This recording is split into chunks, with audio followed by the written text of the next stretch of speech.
সুপ্রিয় শিক্ষার্থীরা, তোমরা সবাই কেমন আছো? আমি আল্লাহর রহমতে আলহামদুলিল্লাহ ভালো আছি। তো তোমরাও আশা করি আলহামদুলিল্লাহ ভালো আছো। তো ঘরে বসে তোমরা পড়াশোনা নিয়মিত করছো এবং আমাদের Imperial Ideal School and College কর্তৃক যে আয়োজিত যে অনলাইন ক্লাস কার্যক্রম, আশা করি তোমরা সবাই ঘরে বসে আমাদের ক্লাসগুলো দেখছো। তো আজকে আমরা নবম দশম শ্রেণীর রসায়ন অধ্যায় ৪ পর্যায় সারণী নিয়ে আলোচনা করব। তো আশা করি আমার যে গত যে ৩টা ক্লাস ছিল পর্যায় সারণীর, তোমরা আশা করি সব ক্লাসগুলো দেখেছো এবং সব ক্লাসগুলো বুঝতে পেরেছো। আচ্ছা, তো আমরা গত ক্লাসগুলোতে কি নিয়ে আলোচনা করেছিলাম? পর্যায় সারণী নিয়ে আলোচনা করেছিলাম, পর্যায় সারণীর বৈশিষ্ট্য নিয়ে আলোচনা করেছিলাম, পর্যায় সারণী মৌলের অবস্থান নিয়ে আলোচনা করেছিলাম, ইলেকট্রন বিন্যাস হচ্ছে পর্যায় সারণীর মূল ভিত্তি, এটা নিয়ে আলোচনা করেছিলাম এবং পর্যায় সারণীর পটভূমি নিয়ে আলোচনা করেছিলাম। তো আমরা বেশ কয়েকটা গুরুত্বপূর্ণ টপিক নিয়ে আলোচনা করেছিলাম পর্যায় সারণীতে। আজকে আরেকটা গুরুত্বপূর্ণ টপিক নিয়ে তোমাদের সামনে হাজির হয়েছি, মৌলের পর্যায়বৃত্ত ধর্ম। আচ্ছা, পর্যায়ে বাড়ার সাথে সাথে অথবা একই পর্যায়ের বাম থেকে ডানে গেলে বা উপর থেকে একই গ্রুপের উপর থেকে নিচে নামলে কি ধরনের চেঞ্জ হয়, মৌলের মৌলসমূহের কি ধরনের চেঞ্জ হয়, সেইগুলো নিয়ে আজকে আমরা আলোচনা করব। তো পর্যায়বৃত্ত ধর্মের প্রথম টপিকটা হচ্ছে ধাতব ধর্ম। আমি গত ক্লাসে ধাতু নিয়ে একটু আলোচনা করেছিলাম। তো একটু দেখো ধাতব ধর্মটা কি। কোনো একটা মৌলকে আমরা কখন ধাতু ধাতু বলবো? তো কোনো একটা মৌল যদি চকচকে হয়, বিদ্যুৎ সুপরিবাহী হয়, মানে যদি বিদ্যুৎ যদি সুপরিবাহী হয়, তারপর হচ্ছে মানে অর্থাৎ তার মধ্যে দিয়ে যদি স্মুথলি যদি কারেন্ট ফ্লো করে, অর্থাৎ বিদ্যুৎ যদি পরিবাহিত হয়, চকচকে হয়, আঘাত করলে যদি ঝনঝন করে শব্দ হয়, তাহলে আমরা সেগুলোকে ধাতু বলবো। কিন্তু আধুনিক সংজ্ঞা অনুযায়ী আমরা ধাতু কাদেরকে বলবো? পর্যায় সারণীর সাপেক্ষে আধুনিক আমরা যে সংজ্ঞা, আধুনিক সংজ্ঞা অনুযায়ী আমরা ধাতু কাদেরকে বলবো? তো আমি গত ক্লাসে বলেছিলাম যে ধাতু আমরা তাদেরকেই বলবো যে সকল মৌল তাদের সর্বশেষ কক্ষপথ থেকে ইলেকট্রন দান করতে পারে, অর্থাৎ যে সকল মৌল ইলেকট্রন দান করে তাদেরকে আমরা ধাতু বলি।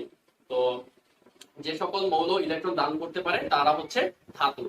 গ্রুপ ১, গ্রুপ ২, গ্রুপ ১ হচ্ছে ক্ষার ধাতু, গ্রুপ ২ হচ্ছে মৃৎ ক্ষার ধাতু। তাহলে গ্রুপ ১ এর মৌলগুলো হচ্ছে কি? সোডিয়াম, তারপরে হচ্ছে লিথিয়াম, এরা কি করে? ইলেকট্রন দান করতে পারে। পটাশিয়াম, এদের সর্বশেষ কক্ষপথ, এরা গ্রুপ ১ কেন? কারণ তাদের সর্বশেষ কক্ষপথে একটি মাত্র ইলেকট্রন আছে, তারা সর্বশেষ কক্ষপথে কি আছে? একটি মাত্র ইলেকট্রন আছে, তাই তারা সহজেই সেই একটি মাত্র ইলেকট্রন ত্যাগ করতে পারে। যেমন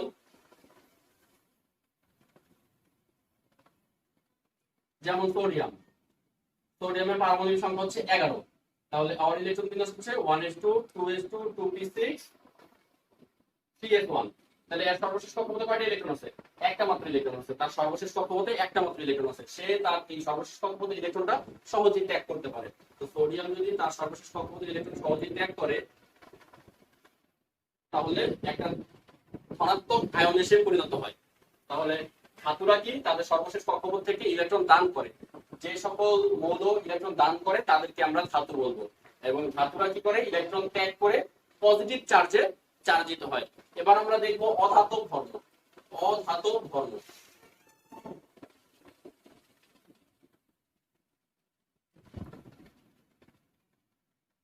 অধাতব ধর্ম কি? যে সকল মৌল দেখতে চকচকে নয়, আঘাত করলে ঝনঝন আওয়াজ হয় না, বিদ্যুৎ সুপরিবাহী নয়, তো তারাই হচ্ছে মূলত অধাতু, মানে অধাতু। আর আধুনিক সংজ্ঞা অনুযায়ী যদি আমরা বলি, যে সকল মৌল ইলেকট্রন দান করতে পারে না, অর্থাৎ যে সকল মৌল তাদের অষ্টক পূরণের জন্য ইলেকট্রন গ্রহণ করে, তারাই হচ্ছে অধাতু। তাহলে ধাতুরা যেমন ইলেকট্রন দান করতে পারে, অধাতুরা ইলেকট্রন গ্রহণ করে, তারা ইলেকট্রন দান করতে পারে না। আচ্ছা, তাহলে অধাতু একটা আমরা অধাতু দেখি। ফ্লোরিন, ক্লোরিন, অক্সিজেন, এরা হচ্ছে কি? অধাতু। ব্রোমিন, এরা অধাতু। আচ্ছা, তাহলে এরা কি? এরা ইলেকট্রন দান করতে পারে না। ফ্লোরিন ইলেকট্রন দান করতে পারে না, ক্লোরিন ইলেকট্রন দান করতে পারে না। তাহলে ক্লোরিন কি করবে? একটা ইলেকট্রন গ্রহণ করবে। ক্লোরিন একটা ইলেকট্রন গ্রহণ করে ক্লোরিন মাইনাস ঋণাত্মক আয়নে পরিণত হয়। ফ্লোরিন সেম একটা ইলেকট্রন গ্রহণ করে ক্লোরিন মাইনাস পরিণত হয়। আচ্ছা, তাহলে অধাতুগুলো কি? অধাতুগুলো ইলেকট্রন গ্রহণ করতে পারে। অধাতুগুলো ইলেকট্রন গ্রহণ করে তাদের সর্বশেষ কক্ষপথের অষ্টক পূরণ করে কোনো একটা ধাতুর সাথে তারা যৌগ গঠন করে। তাহলে অধাতুগুলো কি? ইলেকট্রন দান করতে পারে না, তারা অষ্টক পূরণ করার জন্য ইলেকট্রন গ্রহণ করে ইলেকট্রন গ্রহণ করে তারা নেগেটিভ আয়নে পরিণত হয় এবং ধাতুর সাথে বিক্রিয়া করে তারা যৌগ গঠন করে। তো আশা করি তোমরা ধাতব ধর্ম এবং অধাতব ধর্ম বুঝতে পেরেছো। এবার আমরা আরেকটি পর্যায়ক্রমিক ধর্ম নিয়ে আলোচনা করছি, সেটা হচ্ছে পরমাণুর আকার বা পারমাণবিক ব্যাসার্ধ।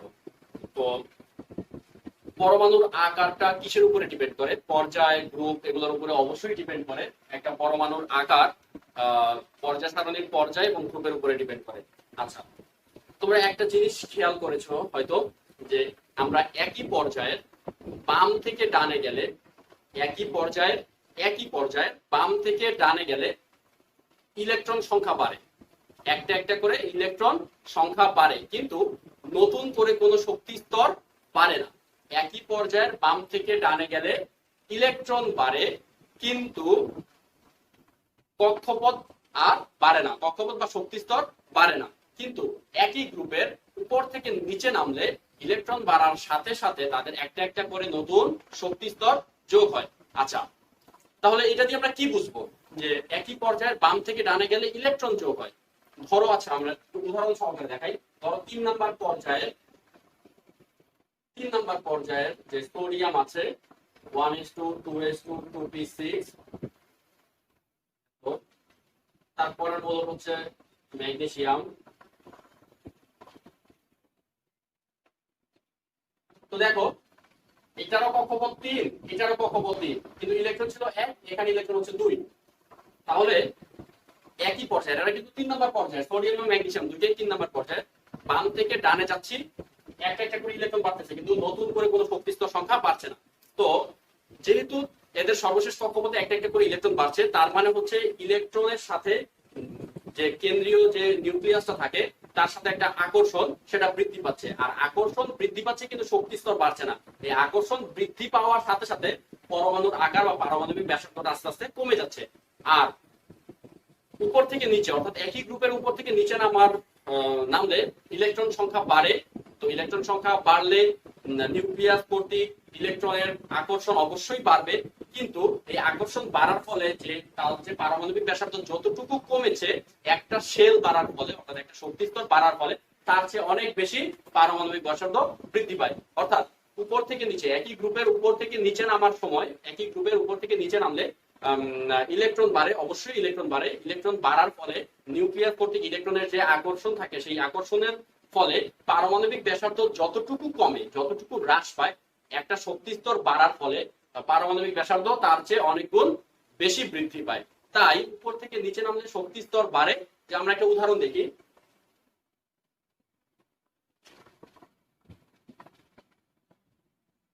ধরা যাক লিথিয়াম 1:2:1। আচ্ছা, তাহলে দ্বিতীয় কক্ষপথে অবস্থিত হচ্ছে লিথিয়াম, আর সোডিয়াম হচ্ছে লিথিয়ামের ঠিক নিচে, অর্থাৎ 1 নম্বর গ্রুপের লিথিয়ামের নিচে কি আছে? সোডিয়াম। তাহলে লিথিয়ামের পারমাণবিক সংখ্যা হচ্ছে 3, তাহলে 1:2:1, তাহলে ওর ইলেকট্রন হচ্ছে 1:2:1। তাহলে দেখো, লিথিয়ামের হচ্ছে 3, সোডিয়ামের হচ্ছে 11, তাহলে ইলেকট্রন অনেক বৃদ্ধি পেয়েছে। তো ইলেকট্রন বৃদ্ধিও পেয়েছে, আর আবার কি শক্তি স্তরও বেড়েছে। তো ইলেকট্রন বাড়ার ফলে নিউক্লিয়াস কর্তৃক আকর্ষণের কারণে যতটুকু পারমাণবিক ব্যাসার্ধ কমেছে তার চেয়ে অনেক বেশি বৃদ্ধি পেয়েছে। এই শেলটা বাড়ার ফলে, এই কক্ষপথটা বাড়ার ফলে তার আরো বেশি পারমাণবিক ব্যাসার্ধ বৃদ্ধি পেয়েছে। তাই বলা যায় লিথিয়াম থেকে সোডিয়ামের পরমাণুর আকার বড়, কিন্তু সোডিয়াম থেকে ম্যাগনেসিয়ামের পরমাণুর আকার আবার ছোট। কারণ কি? ম্যাগনেসিয়ামের ইলেকট্রন সংখ্যা বেড়েছে কিন্তু কক্ষপথ বাড়ে নাই। তাই বলা যায় একই পর্যায়ের বাম থেকে ডানে গেলে পরমাণুর আকার ছোট হয় বা পারমাণবিক ব্যাসার্ধ কমে যায়, এবং একই গ্রুপের উপর থেকে নিচে নামলে পারমাণবিক ব্যাসার্ধ বেড়ে যায়। এখন আমরা আয়নীকরণ শক্তি নিয়ে আলোচনা করব। আচ্ছা, আয়নীকরণ শক্তিটা কি আগে আমাদের জানতে হবে। তো আমরা পর্যায়বৃত্ত ধর্ম সম্পর্কে 3টা টপিক করেছি, একটা হচ্ছে ধাতব ধর্ম, একটা হচ্ছে অধাতব ধর্ম, আরেকটা হচ্ছে পারমাণবিক ব্যাসার্ধ বা পরমাণুর আকার। তো আমরা আজকে এখন পড়বো হচ্ছে আয়নীকরণ শক্তি গ্যাসীয় অবস্থায়। আয়নীকরণ শক্তিটা কি আমরা একটু জানছি, যে গ্যাসীয় অবস্থায় কোনো মৌলের তো গ্যাসীয় অবস্থায় কোনো মৌলের 1 মোল গ্যাসীয় পরমাণু থেকে, আয়নীকরণ শক্তিটা কি? গ্যাসীয় অবস্থায় কোনো মৌলের 1 মোল গ্যাসীয় পরমাণু থেকে যদি যদি 1 মোল ইলেকট্রন অপসারণ করে ধনাত্মক আয়নে যদি পরিণত করা যায় এবং পরিণত করতে যে শক্তির প্রয়োজন সেটাই হচ্ছে ওই মোলের আয়নীকরণ শক্তি। তাহলে ব্যাপারটা কি দাঁড়ালো? অবশ্যই গ্যাসীয় অবস্থায় কোন মৌলের 1 মোল গ্যাসীয় পরমাণু থেকে 1 মোল গ্যাসীয় পরমাণু থেকে 1 মোল ইলেকট্রন অপসারণ করতে, মানে 1 মোল ইলেকট্রন অপসারণ করে ধনাত্মক আয়নে পরিণত করতে যে পরিমাণ শক্তির প্রয়োজন তাকে আয়নীকরণ শক্তি বলা হয়। তাহলে আমরা যদি একটু সিম্পলি ভাবে যদি বুঝি যে নরমালি কোন মৌলের ইলেকট্রন অপসারণ করতে যে শক্তির প্রয়োজন, সোজা কথা, কোন মৌলের ইলেকট্রন অপসারণ করতে যে শক্তির প্রয়োজন তাকে বলা হয় আয়নীকরণ শক্তি। একটা টার্ম তোমরা মনে রাখবে, সেটা হচ্ছে যে পারমাণবিক ব্যাসার্ধের সাথে আয়নীকরণ শক্তির ঠিক বিপরীত সম্পর্ক। আচ্ছা, কিরকম বিপরীত সম্পর্ক? একই পর্যায়ের বাম থেকে ডানে গেলে পারমাণবিক ব্যাসার্ধ কি বাড়ে না কমে? বলেছিলাম একটু আগে যে একই পর্যায়ের বাম থেকে ডানে গেলে পারমাণবিক ব্যাসার্ধ কমে যায়। বাম থেকে ডানে গেলে পারমাণবিক ব্যাসার্ধ কমে যায়, ঠিক আয়নীকরণ শক্তি তাহলে বেড়ে যায়। আমি একটু আগে বলেছিলাম যে আয়নীকরণ শক্তির সাথে পারমাণবিক ব্যাসার্ধের হচ্ছে বিপরীত সম্পর্ক। তাহলে বাম থেকে ডানে গেলে যদি পারমাণবিক ব্যাসার্ধ কমে যায়, তাহলে বাম থেকে ডানে গেলে আয়নীকরণ শক্তি কি হয়? বেড়ে যায়। কেন বেড়ে যায়? কারণ হচ্ছে বামের মৌলগুলোর সর্বশেষ কক্ষপথে ইলেকট্রন সংখ্যা কম থাকে, আর বাম থেকে যত ডানে যাওয়া যায় সর্বশেষ কক্ষপথে ইলেকট্রন একটা একটা করে যোগ হতে থাকে। তো লাস্টের কক্ষপথ থেকে একটা ইলেকট্রন বের করে নেওয়াটা যতটা ইজি, সর্বশেষ কক্ষপথ থেকে 5টা ইলেকট্রন বের করে নেওয়া ঠিক তার ততটাই কঠিন। অর্থাৎ শক্তি বেশি প্রয়োজন হয়, অনেক বেশি শক্তি প্রয়োজন, তাই তার আয়নীকরণ শক্তি বেড়ে যায়। তাহলে কিভাবে বুঝবো আমরা? আয়নীকরণ শক্তির সাথে পরমাণুর আকার বা পারমাণবিক ব্যাসার্ধের হচ্ছে ঠিক তার উল্টা সম্পর্ক। একই পর্যায়ের বাম থেকে ডানে গেলে যেমন পারমাণবিক ব্যাসার্ধ কমে যায়, ঠিক আয়নীকরণ শক্তি বেড়ে যায়। এবং উপর থেকে নিচে নামলে, একই গ্রুপের উপর থেকে নিচে নামলে পারমাণবিক ব্যাসার্ধ বেড়ে যায়, তার মানে আয়নীকরণ শক্তি কমে যায়। কেন কমে যায়? কারণ উপর থেকে নিচে নামলে শক্তি স্তর বাড়ে, কক্ষপথ বাড়ে। তো কক্ষপথ বাড়লে কি হয়? মাঝখানে যে নিউক্লিয়াস আছে, নিউক্লিয়াসের সাথে ইলেকট্রনের আকর্ষণটা কি কমে যায়। দূরত্ব যত বাড়বে আকর্ষণ তত কমে যাবে, এটাই স্বাভাবিক। তো কক্ষপথ যত বাড়বে, কক্ষপথ বাড়ার সাথে সাথে কেন্দ্রে যে নিউক্লিয়াস আছে সেই নিউক্লিয়াসের সাথে ইলেকট্রনের আকর্ষণটা কমে যায়, আর আকর্ষণ কমে যাওয়ার ফলে সহজেই সেই ইলেকট্রনটাকে বের করে নিয়ে যাওয়া যায়। এজন্যই উপর থেকে নিচে নামলে, একই গ্রুপের উপর থেকে নিচে নামলে আয়নীকরণ শক্তি কমে যায়। তো একই গ্রুপের উপর থেকে নিচে নামলে যেমন পারমাণবিক ব্যাসার্ধ বেড়ে যায়, ঠিক আয়নীকরণ শক্তি কি হয়ে যায়? কমে যায়। যেমন লিথিয়ামের থেকে সোডিয়ামের কি পারমাণবিক ব্যাসার্ধ বেশি, কিন্তু লিথিয়ামের পারমাণবিক ব্যাসার্ধ কম, কিন্তু সোডিয়াম অপেক্ষা আয়নীকরণ শক্তি বেশি। আর সোডিয়ামের পারমাণবিক ব্যাসার্ধ বড়, কিন্তু আয়নীকরণ শক্তি লিথিয়াম অপেক্ষা কম।